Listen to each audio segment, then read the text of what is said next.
Hi everybody, all my followers, be welcome to another video.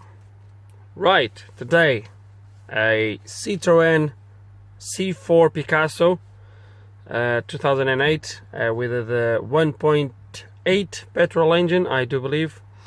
This car came to me with two issues. If you follow my channel, you most likely have seen the other video already. At this moment I'm waiting for parts, so I can't really have the engine running as such. So I have my battery charger right there, keeping the battery voltage. And what we're going to tackle here today is something that I actually showed you on the other video, which at some point was that video to be actually this video. If it's a little bit confusing, just check my other videos. Actually, might leave a link in the description below for that other video, so you can have a check and you know what I meant. Anyway, so the problem with this car is the following, or the problem now with this car is the following. Let me get the key, turn the ignition on, and my problem is the following. Forget about the economy mode. My problem is that one in there, that orange light. So I have a fault with my airbag system. We did already a scan with the Maxi on the other video, which I will leave a picture here now of what the Maxi told me the problem was.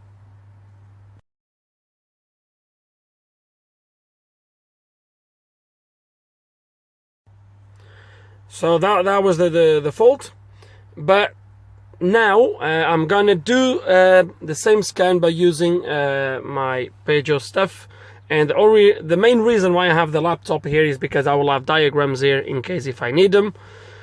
So it will be quicker than have the Maxi, then unplug everything, get this one. So I'll just go along with this and I will have everything I need here.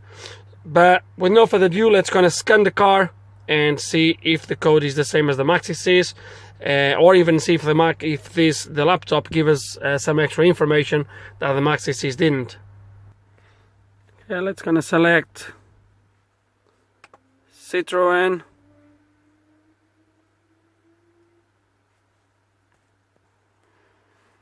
Okay, C4 Picasso. This is gonna be the another one. Hold on. So is that one? I selected C3, didn't I? So this is the one. It's not the B7. Is that one?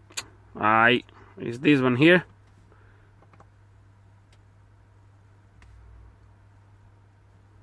Okay. Vehicle is identified. Yes, it's correct.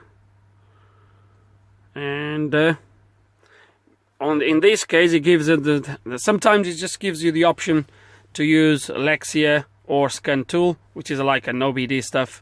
In this case, gives me the option for both, because this car is covered either in Lexia or Diagnostic. It doesn't really make a difference which one you're going to use, but we can use Diagnostic, why not? Okay, and we're going to go down to fault finding.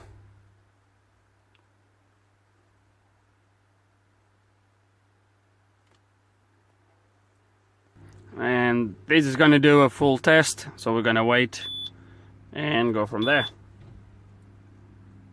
Okay, so my scan is finished. We're going to kind of ignore all these faults. Some of them, if you watch the other video, you'll know what they are for. So we're going to go to airbags. Hold on.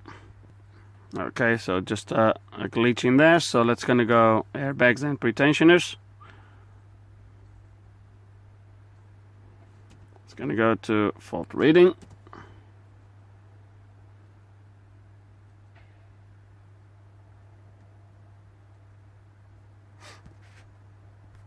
Okay, and this is my fault, which it matched pretty much what the Maxi told us.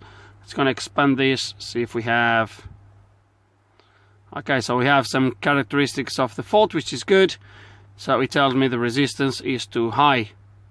And is a front, so the code is E607 front left side airbag, so passenger side. ignition module fault. So passenger side, for me here obviously, characteristics of resistance too high, so which means to me we have an open circuit. We just need to find out front left side airbag ignition module fault. So the only thing now is, it should be by the description, guys, I would guess this is going to be my airbag itself and not the pretensioner. I don't think there is knee airbags or anything like that. There is also curtain airbags, so it doesn't really say, just said front left side. Okay, let's gonna try something here. But before that, let's just gonna try to delete this code.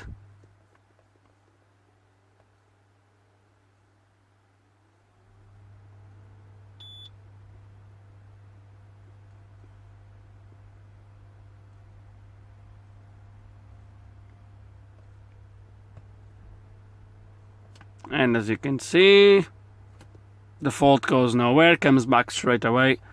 So obviously is a present fault, which is good because it's going to be easier to find. Okay, and this is good. Front side airbag is going to be my airbag on the side, because when it comes to live data, you have front airbags, pretensioners, and side airbags, and then you have the seatbelt switch. So to me, front airbags is going to be these airbags, side airbags is going to be these ones here and there. So the side airbags, there's nothing here at the back. There's no knee airbags, there's no airbags on the doors, so is actually helpful this here. So let's gonna go to side airbags and see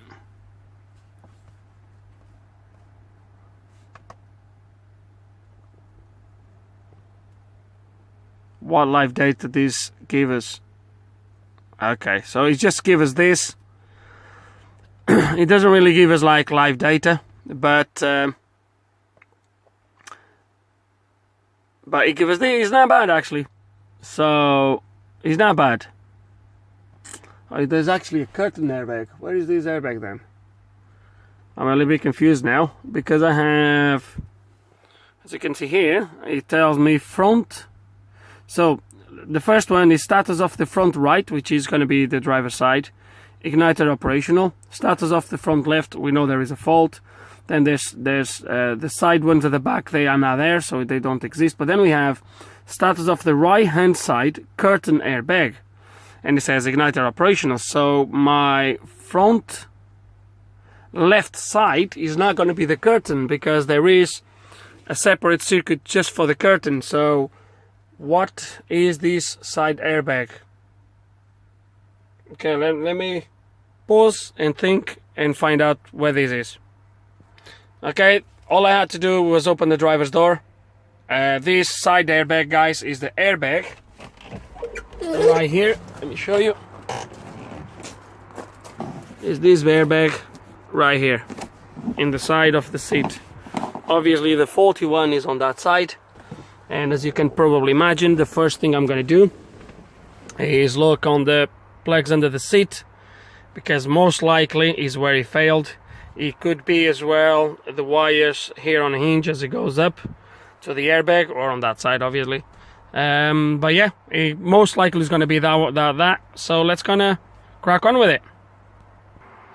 Okay, and my plug is right there underneath the seat, and what I'm going to do to start with is unplug this and have a good look at the connections, make sure they are clean, make sure everything looks good, and go from there. Okay, and you can guess already what I'm doing, but before I show you what I want to explain to you is, after checking diagrams, I found that my two wires for the side airbag, so on the seat you have the seatbelt switch, which is on the other side, you have the igniter, and you have the side airbag. And the wires for the side airbag is wire 65003 or 06, I think it is. Anyway, is on the plug is these two pins in there. So is the red and white wire, these first two wires there, What I'm doing is I'm trying to inject. Obviously at the moment I have other faults because I've disconnected the plug completely, but that doesn't really matter. What I want to do now is simulate the side airbag, and I want to establish if my fault is from the plug up to the ECU or if it's on the seat. Most likely it's going to be on the seat, but we're not going to take chances to waste time, so we're just going to diagnose it properly. So I know already roughly what the resistance should be, that's what I'm going to show you next. And the resistance should be this one. I know it's not very good, but it's 2.5 ohms. I start to get the fault going away after 2.3, but 2.5 volts the fault is completely gone away. We have some live data. It doesn't show you resistance or anything like that, but it shows you live when the airbag is operational or is faulty, and that's what we have there. As you can see right now, I have my igniter operational, so it's the bottom graphic, and as you can see on the right hand side it says igniter operational. I'm gonna now move this to 0 to open line, or just to 0 ohms in there, and you're gonna see that my airbag in there changed to fault. And I'm now gonna turn the knob again to 2 ohms, and you're gonna see it goes to operational. If I go to 0 again, it goes back to faulty. 2 again, goes back to operational, and I can just be here all day doing this. So this what proves to me is that my wire from this plug all the way back to the module is good, and we can now focus on the seat, because the problem is going to be on the seat. Okay, and the seat is out of the car now, and the wires that goes to the airbag on the side, I do believe is these wires here. They run from there through the hinge, go to the back, and that's the wires we're gonna follow.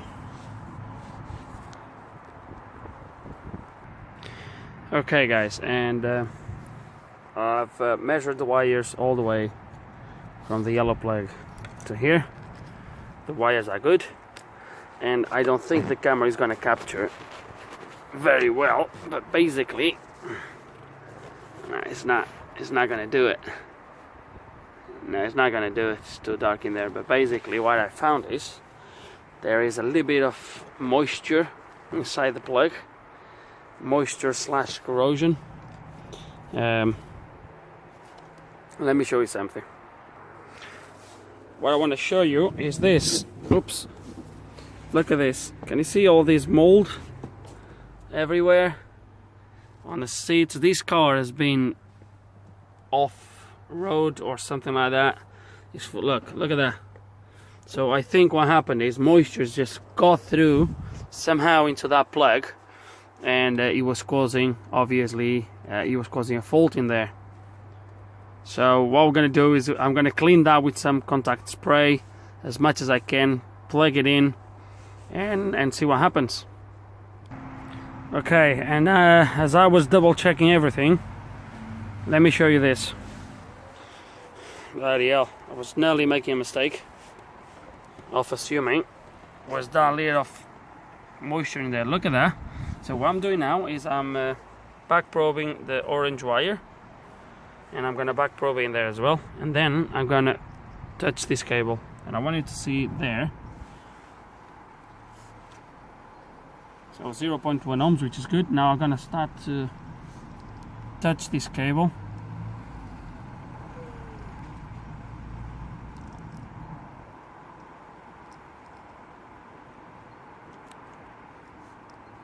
You must be kidding me now.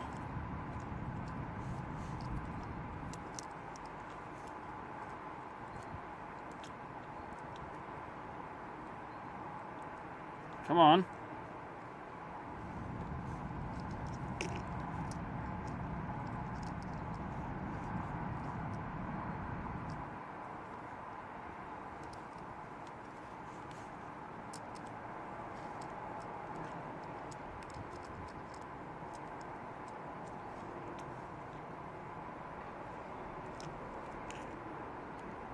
Okay, it's going up.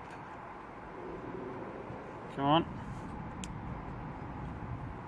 9, 2, okay. Let me see if I can get it to make a little bit higher. It was going to about 6 earlier.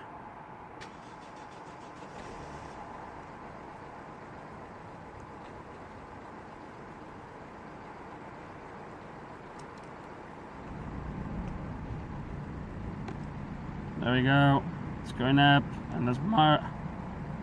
Okay, it's 2.5, and as you can see, I still have everything connected. Look in there, and here, and it's somewhere in this cable here.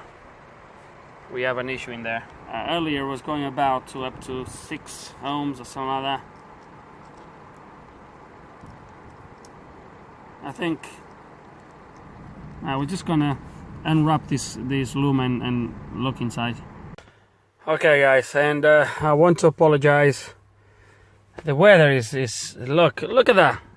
We even have sun in there, and just after the last clip it started to rain. And as you have seen, I was with the seat in there fixing it. I had to rush, just put everything back inside the van, the car. Guys, I do apologize, but I ended up by fixing it. So once I unwrapped that loom, the orange wire, the yellow was as well, but the orange wire, it was already start to break. So we got that repaired. I repaired both wires, and we are now, obviously, I'm in the passenger seat, so I put the seat back in place already. And what I want to show you now is that the problem has been fixed. Okay, it's gonna get rid of that. It's gonna turn ignition on. Oh, it's gonna come back from here.